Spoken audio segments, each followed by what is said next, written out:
ఓం నమో నారాయణాయ. ఓం నమో భగవతే వాసుదేవాయ.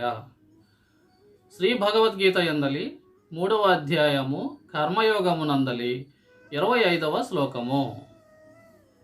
సక్తాః కర్మణ్య విద్వాంసో యథా కుర్వంతి భారత కుర్యాదిద్వాంస్తదాసక్తః చికీర్షుర్లోక సంగ్రహం. ఈ శ్లోకం యొక్క తెలుగు అర్థము: ఓ భారత అర్జున, అజ్ఞానులు కర్మలయందు ఆసక్తులై వాటిని ఆచరించినట్లుగా విద్వాంసుడు జ్ఞాని కూడా లోకహితార్థమై ఆసక్తిరహితుడై కర్మలను ఆచరింపవలెను.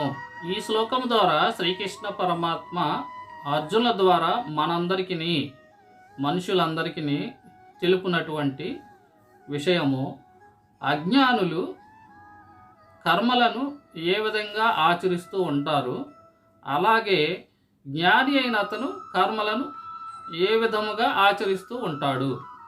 అజ్ఞానులకు జ్ఞాని అయినటువంటి అతనికి వారు చేసేటటువంటి కర్మలు ఏ విధంగా ఆచరిస్తూ ఉంటారు అనేటటువంటి తేడాని ఇక్కడ వివరిస్తూ ఉన్నారు.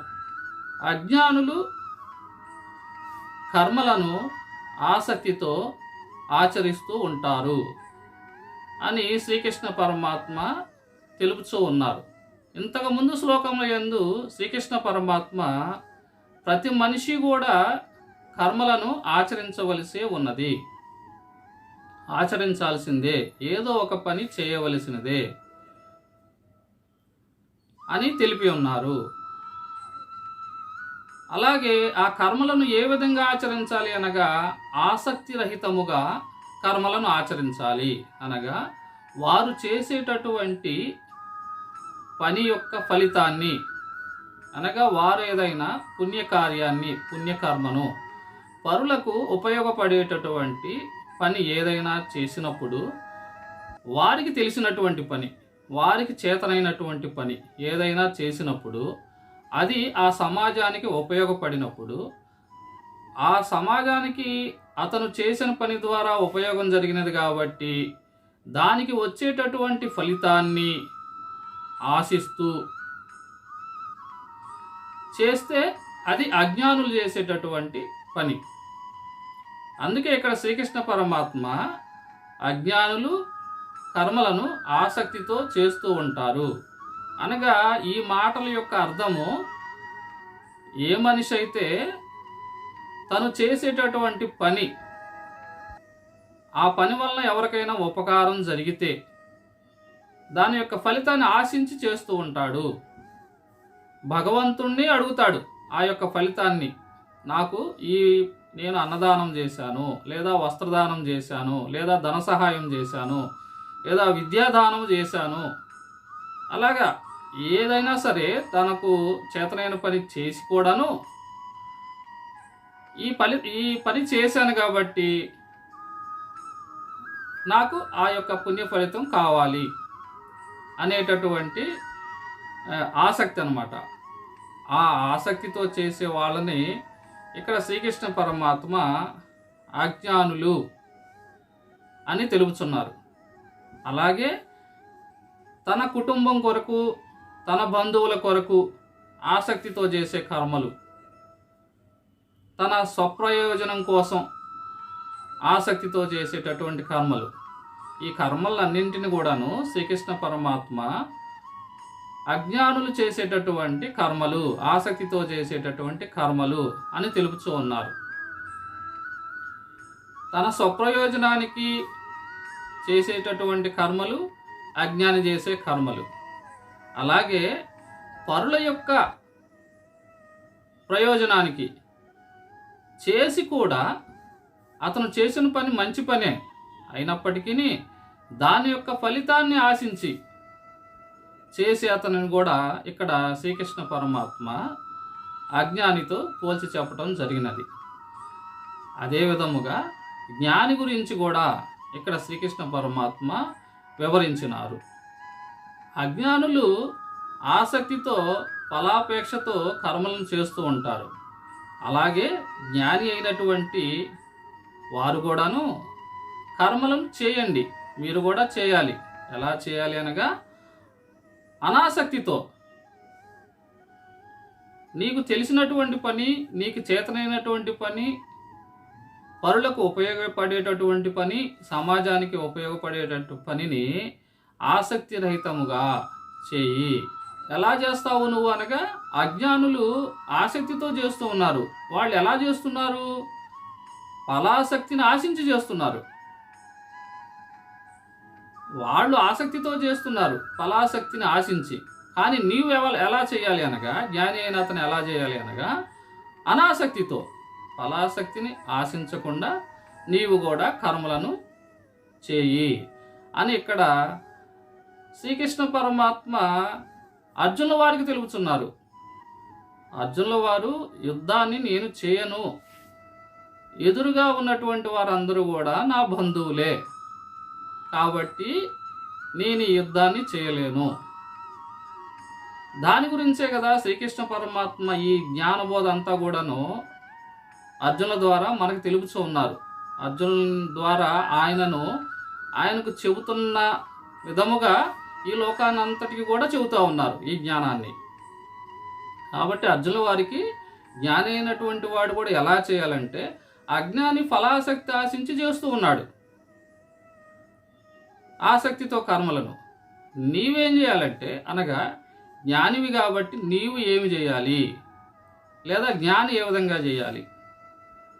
అనాసక్తితో కర్మలు చేయాలి. ఇక్కడ అర్జునుల వారికి దీని ద్వారా ఏం తెలుపుతున్నారు? నీకు యుద్ధం చేయటం వచ్చు, నీకు చేతనైనటువంటి పని అది. ఆ యుద్ధం చేయటం వలన అధర్మం చేసేటువంటి వారు నశించిపోతారు, ఈ సమాజానికి ఉపయోగపడతావు. దాని ఫలితాన్ని ఆశించకు. నువ్వు వచ్చే ఫలితం ఏదైనా రావచ్చు, నీవు మరణించవచ్చు లేదా జయించవచ్చు, ఏదైనా జరగవచ్చు. కానీ దాని ఫలితాన్ని ఆశించకు. ఏం జరుగుతుందో దాని గురించి ఆలోచించుకో. నీకు తెలిసిన పని, యుద్ధ నైపుణ్యం ఉంది నీ దగ్గర, కాబట్టి ఆ యుద్ధాన్ని చేయి. వారిని జయించినట్లయితే సమాజానికి నువ్వు ఉపయోగపడతావు. ఆసక్తితో చెయ్యి. ఇక్కడ అనాసక్తితో చెయ్యి. అనాసక్తి అనగా దాని ద్వారా వచ్చే ఫలితం, దాని గురించి ఆలోచించొద్దు. నీ కర్తవ్యం నువ్వు చేసావా లేదా? నీకు యుద్ధం వచ్చు కదా, యుద్ధ నైపుణ్యం నీ దగ్గర ఉన్నది కదా, అధర్మపరులు నీ ఎదురు ఉన్నారు కదా, కాబట్టి వారితో నువ్వు యుద్ధం చేయి. ఫలితాల గురించి ఆలోచించొద్దు. అనాసక్తితో యుద్ధం చేయి. అనాసక్తి అనగా నువ్వు చేసే యుద్ధాన్ని అనాసక్తితో చేయమని కాదు, నువ్వు చేసే యుద్ధం ద్వారా వచ్చే ఫలితం పైన అనాసక్తితో చేయటం. ఇక్కడ ఆ పాయింట్ని అర్థం చేసుకోవాలి, ఆ పదాన్ని అర్థం చేసుకోవాలి. అనాసక్తితో కర్మలు ఎలా చేస్తారు? ఏదైనా పని చేయాలంటే దాని పైన దృష్టి నిలపాలి, దృష్టి నిలిపే ఉంచాలి. ఆసక్తితో పనిని ఆసక్తితో చేయాలి. ఇక్కడ అనాసక్తి అనేటప్పటికీ దాని యొక్క అర్థం ఏమొస్తుంది? ఆ పని ద్వారా వచ్చే ఫలితం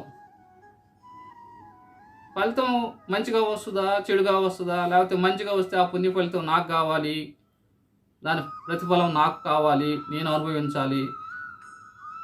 చెడుగా వస్తే అయ్యో నాకు నష్టం జరుగుతుంది. ఇలాంటి వాటి యొక్క ఫలితం పైన అనాసక్తితో చెయ్యి అని జ్ఞాని ఎలా చేస్తాడు, అజ్ఞాని ఎలా చేస్తాడు. కాబట్టి అర్జున, నువ్వు కూడా, అజ్ఞానులు ఆసక్తితో చేస్తారు ఆ ఫలితాన్ని ఆశిస్తూ. కాబట్టి నువ్వు ఫలితాన్ని ఆశించకుండా నీ కర్మని ఆసక్తితో చేస్తూ ఫలితాన్ని అనాసక్తిగా ఫలితాన్ని ఆశించకుండా చేయి అని శ్రీకృష్ణ పరమాత్మ ఈ శ్లోకం ద్వారా అర్జునుల వారికి వివరించినారు. ఈ శ్లోకం ద్వారా మనం తెలుసుకోవలసినది, ఈ సమాజంలో ఉన్న మనుషులందరూ కూడాను, ఒక అతను నదిలో కొట్టుకొని పోవచ్చు ఉన్నాడు. అది చూసిన అతనికి ఈత వేయటం అనేది వచ్చు, అతన్ని కాపాడగలడు. అతనికి తెలిసినటువంటి పని అతను చేసే తీరాలి.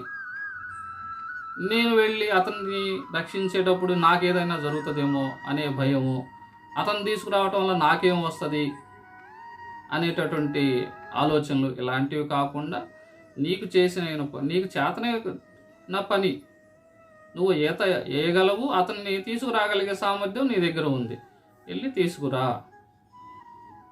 అలాగే దాని ఫలితం గురించి ఆలోచిస్తూ ఉండవద్దు.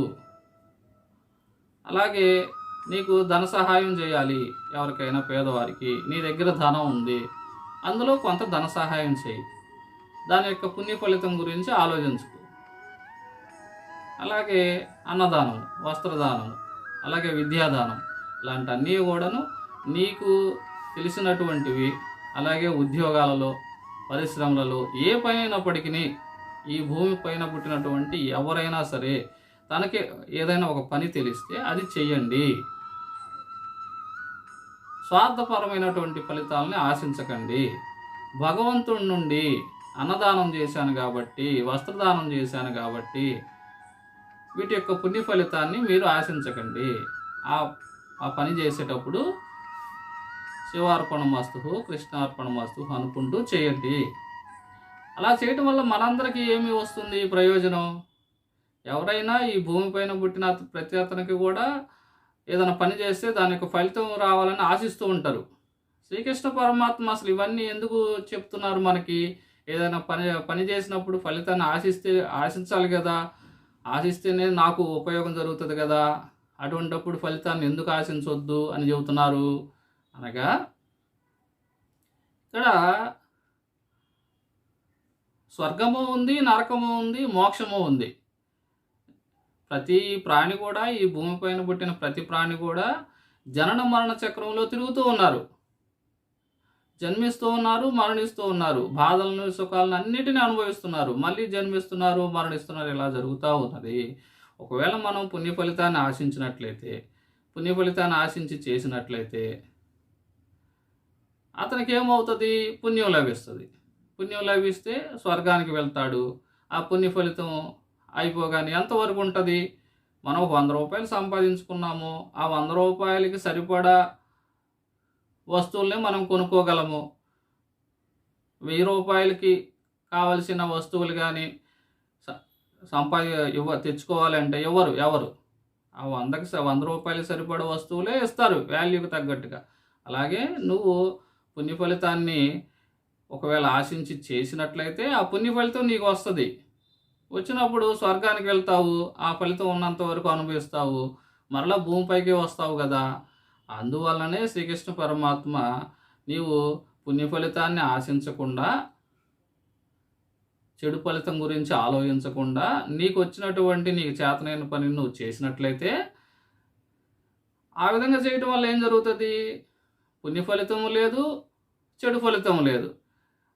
ఏదైనా ఫలితం ఉంటేనే మనిషి భూమిపైకి రావడానికి అవకాశం అనేది ఉంటుంది. ఏది లేనప్పుడు మోక్షాన్ని పొందుతాడు, మరి జన్మ అనేది లేకుండా చేసుకుంటాడు. ఆ ఉద్దేశంతోనే శ్రీకృష్ణ పరమాత్మ జ్ఞానులైనటువంటి వారు అనాసక్తితో చేయాలి, అలాగే నువ్వు కూడా చెయ్యి. వాళ్ళు అలా చేస్తూ ఉంటారు, అలాగే నువ్వు కూడా చెయ్యి. అజ్ఞానులు ఎలా చేస్తూ ఉంటారంటే, వారు చేసే పని యొక్క ఫలితాన్ని ఆశించి చేస్తూ ఉంటారు, లేదా ఫలితం చెడుగా వస్తుందేమో భయపడి వాళ్ళు చేయాల్సిన పని చేయకుండా ఉంటారు అని ఈ శ్లోకం ద్వారా శ్రీకృష్ణ పరమాత్మ అర్జునుల ద్వారా మనందరికీ తెలిపినారు. ఓం నమో నారాయణాయ, ఓం నమో భగవతే వాసుదేవాయ.